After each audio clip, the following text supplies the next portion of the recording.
રસોડાનું lighter એટલે કે gas lighter જ્યારે કામ કરવાનું બંધ કરી દે છે, ત્યારે તેનું મુખ્ય કારણ તેના આગળના ભાગમાં જામી ગયેલો ભેજ અથવા કચરો હોઈ શકે છે.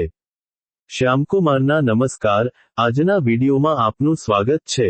તો ચાલો આજે પણ મેળવીએ નવી જાણકારી, પણ ચેનલને સબસ્ક્રાઇબ કરવાનું ભૂલતા નહીં.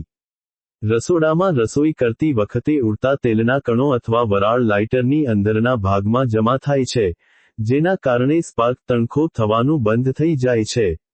આ સમસ્યાના ઉકેલ માટે સૌથી પહેલા લાઇટરના મોઢાના ભાગને એક કોરા અને જૂના ટૂથબ્રશથી બરાબર સાફ કરો. ત્યારબાદ તેને પંખા નીચે અથવા થોડીવાર તડકામાં રાખવાથી જો તેમાં ભેજ હશે તો તે સુકાઈ જશે અને લાઇટર ફરીથી ચાલુ થઈ જશે. બીજી એક અસરકારક રીત એ છે કે લાઇટરને હળવું ગરમ કરવું.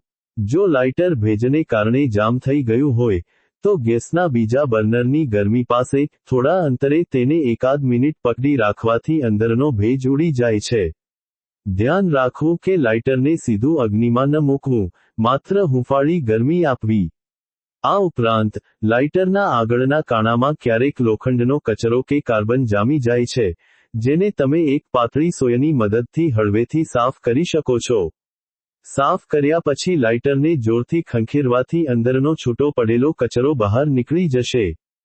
જો ઉપર મુજબના પ્રયોગો કર્યા પછી પણ લાઇટર કામ ન કરે, તો તેની અંદર રહેલી પીઝોઇલેક્ટ્રિક મિકેનિઝમ અથવા પથ્થર ઘસાઈ ગયો હોઈ શકે છે.